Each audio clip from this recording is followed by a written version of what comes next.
बच्चों, कैसे हैं आप सब? उम्मीद है कि आप सब खैरियत से होंगे और बिल्कुल ठीक-ठाक होंगे। तो आज हमने स्टार्ट करनी है एक्सरसाइज़ नंबर 1.4। लास्ट वीडियो में मैंने आप लोगों को एक्सरसाइज़ 1.3 कंप्लीट करवाई है, जिसमें काफ़ी क्वेश्चंस थे, वो सारे हमने सॉल्व किए हैं, थॉरली सारे कंप्लीट क्वेश्चंस किए हमने। अब हम लोगों ने स्टार्ट करनी है ये वाली एक्सरसाइज़। इसका जो पहला क्वेश्चन है, उसमें हमसे क्या कह रहे हैं? Which of the following product of matrices are comfortable for multiplication? के मैट्रिसेस हमें गिवन है और हमसे पूछा गया है कि क्या इनकी मल्टीप्लिकेशन कंफर्टेबल है। कंफर्टेबल मीन्स क्या इनकी मल्टीप्लिकेशन पॉसिबल है हमारे पास। तो हम लोगों ने पढ़ा था कि मैट्रिसेस की मल्टीप्लिकेशन हमारे पास पॉसिबल कब होती है, उसकी भी कंडीशन थी हमारे पास। कब हमारे पास मैट्रिसेस की जो मल्टीप्लिकेशन है वो पॉसिबल होती है, इसकी हम लोगों ने कंडीशन पढ़ी थी कि multiplication of matrices multiplication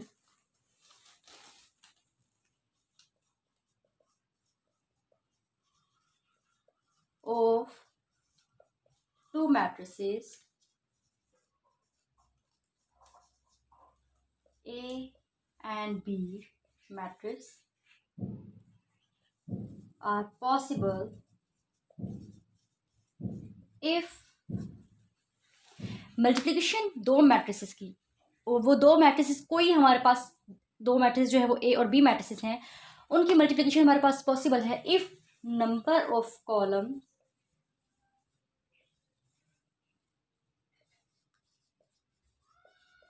of matrix A is equal to number of rows of matrix B of matrix B। क्या condition? Number of columns of matrix A equal हो हमारे पास number of rows of matrix B के। अगर ये condition हमारे पास satisfy कर रही है तो दोनों मैट्रिसेस जो है हमारे पास आपस में क्या है, कंफर्टेबल है मल्टीप्लिकेशन के लिए, मतलब उनकी मल्टीप्लिकेशन जो है वो पॉसिबल है। इन शॉर्ट हम इस चीज़ को ऐसे भी लिख सकते हैं कि column of matrix A equals to rows of matrix B. In short इसका क्या मतलब है कॉलम ऑफ ए, कि number of columns of A matrix equals to number of rows of B matrix. In short आप ये condition याद रख लें, जब भी आप मल्टीप्लिकेशन करें आपको ये कंडीशन पता होनी चाहिए। और ये भी हमारे पास कंडीशन, दोनों बातों में, दोनों कंडीशन में सेम बात है, बस वर्डिंग डिफरेंट है। ये थोड़ा शॉर्ट हो गया है और ये भी शॉर्ट ही है। दोनों को आप याद रखें तो आपको मल्टीप्लिकेशन जब भी आपको आ जाएगी, कि जब या तो पूछा जाएगा कंफर्टेबल है तब भी आप कर सकते हैं आंसर, जब मल्टीप्लिकेशन करने को कहा जाए तो जाहिर सी बात है तब भी आप पहले कंडीशन देखेंगे कि मल्टीप्लाई होता भी है कि नहीं, उसके बाद आप उसे मल्टीप्लाई करेंगे। तो ये तो हमारे पास कंडीशन होगी मल्टीप्लाई करने की। अब हम अप्लाई करते हैं इस कंडीशन को क्वेश्चंस पे। क्या क्वेश्चन है? फर्स्ट पार्ट क्या है क्वेश्चन नंबर 1 का, जिसमें हमारे पास दो मैट्रिक्स है, एक मैट्रिक्स ये है और एक ये है। लेट्स सपोज ये मैट्रिक्स ए हो गया, ये बी हो गया। तो फर्स्ट मैट्रिक्स के हमने क्या देखने हैं? फर्स्ट मैट्रिक्स के हमने कॉलम देखना है कि number of column of matrix ए, इसमें कितने कॉलम है ए मैट्रिक्स में? 1 2। इसमें कॉलम हो गया हमारे पास 2।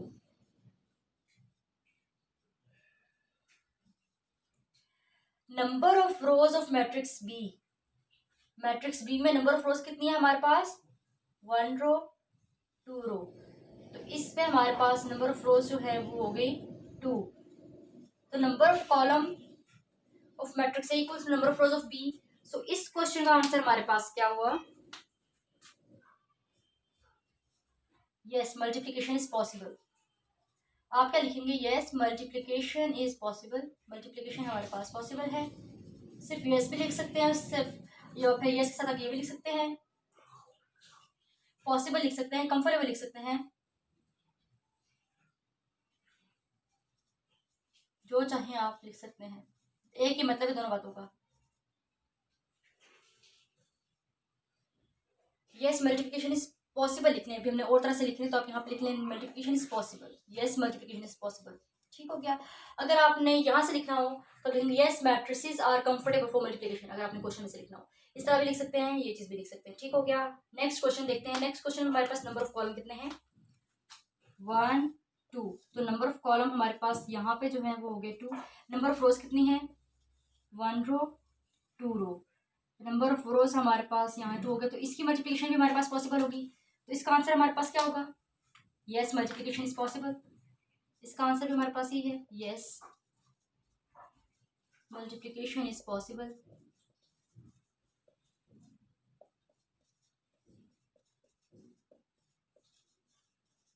नेक्स्ट क्वेश्चन हमारे पास क्या है, नंबर ऑफ कॉलम कितने हैं यहाँ पे, इसमें नंबर ऑफ कॉलम हमारे पास 1, नंबर ऑफ कॉलम हमारे पास कितने हो गए 1, और नंबर ऑफ रोज कितनी है 1 2, नंबर ऑफ रोज 2 हो गया। अब देखिए अब हमारे पास डिफरेंट क्वेश्चन आया है, इस मैट्रिक्स में हमारे पास कॉलम जो है वो 1 है 3 क्वेश्चन में, और रोज जो है वो 2 है, तो हमारे पास नंबर ऑफ कॉलम्स जो है फर्स्ट मैट्रिक्स के इक्वल नहीं आ रहे number of rows of second matrix के, मतलब अगर हम इसको बी बोल रहे हैं इस मैट्रिक्स के, तो ये कंडीशन तो फेल होगी मल्टीप्लिकेशन, इसका मतलब है no multiplication is not possible. इसका आंसर क्या होगा, no multiplication is not possible, is not possible. आते हैं फोर्थ क्वेश्चन पे, number of column in fourth, number of column are 1, number of rows are sorry number of columns are 2। यहाँ पे हमारे कितने कॉलम है, इस वाले फोर्थ क्वेश्चन में 2 कॉलम्स है, नंबर ऑफ रोज भी हमारे पास 2 है, सो ये भी इक्वल आ गया, सो यस इसकी हमारे पास मल्टीप्लिकेशन पॉसिबल है, फोर्थ क्वेश्चन की भी हमारे पास क्या है मल्टीप्लिकेशन पॉसिबल है। आगे आप लिख दें multiplication is possible, multiplication is possible. फिर फिफ्थ क्वेश्चन है हमारे पास, फिफ्थ क्वेश्चन में कितने हमारे पास कॉलम है 1 2 3, कॉलम 3 हो गए, रोज कितनी है 1 2 3, रोज भी 3 होगी, तो नंबर ऑफ रोज भी हमारे पास 3, नंबर ऑफ कॉलम भी हमारे पास 3, तो फिफ्थ जो क्वेश्चन है इसकी मल्टीप्लिकेशन भी हमारे पास पॉसिबल है, तो यहाँ पे भी आप लिख देंगे यस मल्टीप्लिकेशन इज पॉसिबल।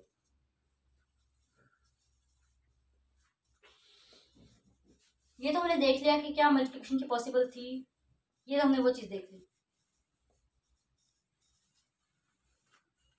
ये तो हो गया हमारा क्वेश्चन नंबर 1। अब हम नेक्स्ट क्वेश्चन स्टार्ट करते हैं, तो बच्चों अब हमने स्टार्ट करना है क्वेश्चन नंबर 2। क्वेश्चन नंबर 2 में हमने क्या करना है, क्वेश्चन नंबर 2 में हमारे पास 2 मैट्रिसेस गिवन है, एक मैट्रिक्स ए है और एक बी है, और हमें कहा गया है कि फाइंड करना है हमने ए बी मतलब ए बी का प्रोडक्ट फाइंड करना है। इसी तरह से सेकंड पार्ट है इसका, उसमें कहा गया बी ए का प्रोडक्ट फाइंड करना है, मतलब मल्टीप्लिकेशन करनी है, और इसके नीचे लिखा है इफ़ पॉसिबल कि अगर उसकी मल्टीप्लिकेशन पॉसिबल है, कंडीशन फुलफिल कर रही है, तो हमने उसकी मल्टीप्लिकेशन करनी है। तो चलिए सबसे पहले फर्स्ट पार्ट को हम लोग देखते हैं, फर्स्ट पार्ट का सोल्यूशन हम देखते हैं पहले।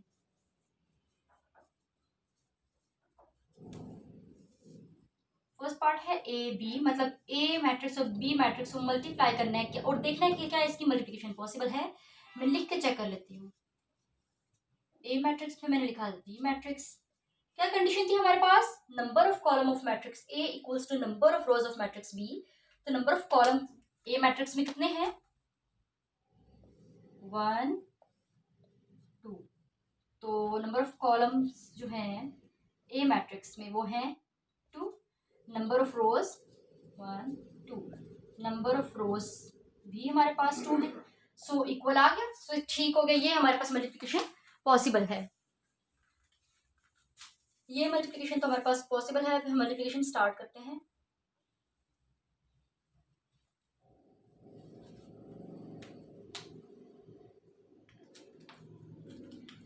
मल्टीप्लिकेशन कैसे करेंगे हम,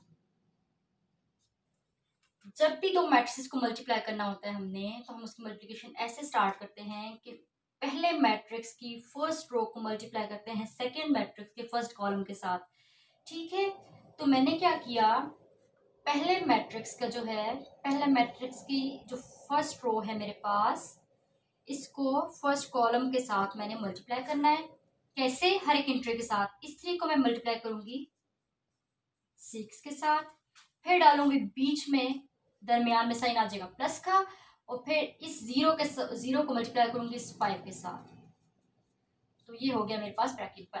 क्या किया मैंने, मल्टीप्लिकेशन हम कैसे करते हैं मैट्रिसेस की, मैं आपको दोबारा बता देती हूँ। फर्स्ट रो को मल्टीप्लाई करते हैं फर्स्ट कॉलम के साथ, फिर सेकंड हम लोग जो सेकंड रो है उसको मल्टीप्लाई करते हैं फर्स्ट के साथ।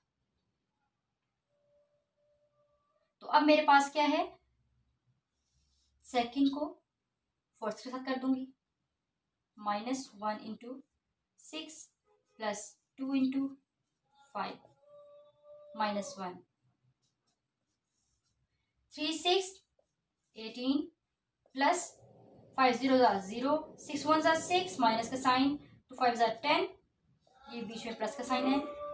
ये हमारे पास क्या आ जाएगा, 18 प्लस 0 18 आ गया, और 10 माइनस 6 आ जाएगा 4।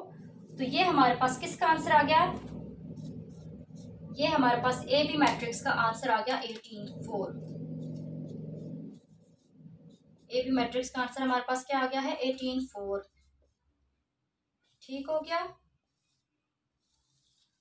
मैट्रिक्स हमारे पास कॉलम की सूरत में आया है, ऐसा ही है। नंबर ऑफ रोज हमारे पास इस मैट्रिक्स में कितनी थी, इस मैट्रिक्स का ऑर्डर हमारे पास क्या था, 2 क्रॉस 2। 2 क्रॉस 2 इस मैट्रिक्स का हमारे पास ऑर्डर था, और इस मैट्रिक्स का ऑर्डर था हमारे पास 2 रोज एंड 1 कॉलम। ठीक हो गया। तो ये हमारे पास क्या हो गया, इसका आंसर आ गया।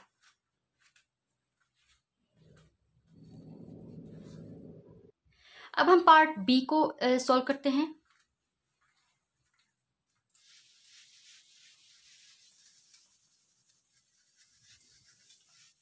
पार्ट बी लिखते हैं।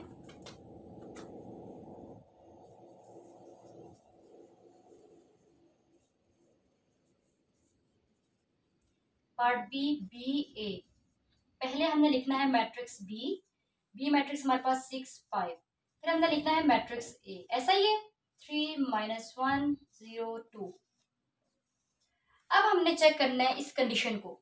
अब हमारे पास पहला मैट्रिक्स जो है वो, ये हमारे पास ए मैट्रिक्स बन गया, ये बी मैट्रिक्स बन गया, मतलब ये हमारे पास पहला मैट्रिक्स बन गया, ये हमारे पास दूसरा मैट्रिक्स बन गया। तो इस मैट्रिक्स के नंबर ऑफ कॉलम कितने हैं हमारे पास, नंबर ऑफ कॉलम हमारे पास इस मैट्रिक्स में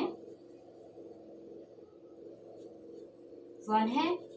इस मैट्रिक्स में नंबर ऑफ रोज कितनी है, 1 रो 2 रो, नंबर ऑफ रोज इस सेकंड मैट्रिक्स में 2 है। तो यहाँ पे हमारे पास अब पहला मैट्रिक्स ये बन गया, दूसरा ये बन गया। इस क्वेश्चन में पहला मैट्रिक्स हमारे पास ए था और दूसरा मैट्रिक्स बी था। सेकंड में हमारे पास क्या हुआ, जो दूसरा मैट्रिक्स था वो पहला मैट्रिक्स बन गया, और जो पहला मैट्रिक्स था वो दूसरा मैट्रिक्स बन गया, क्योंकि उल्टा है, बी ए हमने लिखा है। तो इसमें अब जब हम कंडीशन अप्लाई करें तो कंडीशन सेटिस्फाई नहीं करी। नंबर ऑफ कॉलम पहले मैट्रिक्स, ए से मुराद पहला मैट्रिक्स है हमारे पास, ठीक है। तो नंबर ऑफ कॉलम पहले मैट्रिक्स के हमारे पास इक्वल नहीं है number of rows of second matrix के। तो क्या है, हमारे पास कंडीशन जो है वो फेल हो गई है। तो इसकी जो मल्टीप्लिकेशन है हमारे पास पॉसिबल नहीं है। तो इस पे जब ऐसा कोई क्वेश्चन आ जाए तो आपने लिख देना कि multiplication is not possible because condition is not satisfied. Multiplication is not possible, ठीक है बच्चों। तो ये हमारे पास इसका इस क्वेश्चन का आंसर होगा, क्योंकि मल्टीप्लिकेशन हमारे पास पॉसिबल नहीं है इसकी। ये हमारे पास क्वेश्चन नंबर 2 हो गया। नेक्स्ट क्वेश्चन देखते हैं क्या है हमारे पास। तो ये हमारे पास क्वेश्चन नंबर 3 है, जिसमें हम लोगों ने प्रोडक्ट फाइंड करना है इन क्वेश्चंस का। तो जो फर्स्ट पार्ट है इसका वो है, उसमें हमारे पास 2 मैट्रिक्स गिवन है। जो पहला मैट्रिक्स है वो रो मैट्रिक्स है, सेकंड कॉलम मैट्रिक्स है। हम इसकी मल्टीप्लिकेशन स्टार्ट करते हैं और कंडीशन चेक पहले तो कंडीशन चेक करनी है क्या इससे मल्टीप्लिकेशन हो भी सकती है या नहीं। तो कंडीशन क्या थी, number of columns of matrix ए, मतलब फर्स्ट मैट्रिक्स के नंबर ऑफ कॉलम कितने हैं। तो फर्स्ट मैट्रिक्स में नंबर ऑफ कॉलम 1 कॉलम 2, तो नंबर ऑफ कॉलम जो है हमारे पास फर्स्ट मैट्रिक्स में 2 है, और number of rose second matrix में 1 2, तो नंबर ऑफ रोज हमारे पास सेकंड मैट्रिक्स में भी 2 है। सो कंडीशन सेटिस्फाई कर गई, मल्टीप्लिकेशन इज पॉसिबल। ठीक हो गया, मल्टीप्लिकेशन क्या है, पॉसिबल है हमारे पास। तो मल्टीप्लिकेशन स्टार्ट करते हैं। क्या बताया था कैसे मल्टीप्लिकेशन करनी है हमने, कोई से भी 2 मैट्रिक्स गिवन हो तो हमारे पास जो पहला मैट्रिक्स होता है उसकी फर्स्ट रो को सेकंड मैट्रिक्स के फर्स्ट कॉलम के साथ मल्टीप्लाई करना होता है। तो फर्स्ट रो को फर्स्ट कॉलम के साथ मल्टीप्लाई करना है। तो 1 को मैंने किया 4 के साथ मल्टीप्लाई, फर्स्ट टर्म को फर्स्ट टर्म के साथ, इसके फर्स्ट टर्म को पहली रो के फर्स्ट टर्म को सेकंड मैट्रिक्स के फर्स्ट कॉलम के साथ मल्टीप्लाई करना है, फर्स्ट टर्म के साथ उसकी। तो ये लिख दिया, बीच में आएगा प्लस का साइन, फिर इस सेकंड टर्म को 2 को मैंने मल्टीप्लाई करना है इस कॉलम के सेकंड टर्म से। 4 1 हो जाएगा 4 प्लस 2 0 0 0, तो 4 प्लस 0 इज इक्वल्स टू 2, तो ये आ गया हमारे पास इसका आंसर।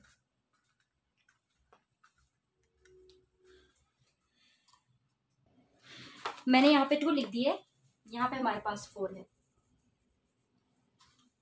ठीक है, तो ये तो हो गया हमारे पास फर्स्ट पार्ट। इस क्वेश्चन नंबर 3 का सेकंड पार्ट लिखते हैं, सेकंड पार्ट को सॉल्व करते हैं। सेकंड पार्ट क्या है हमारे पास,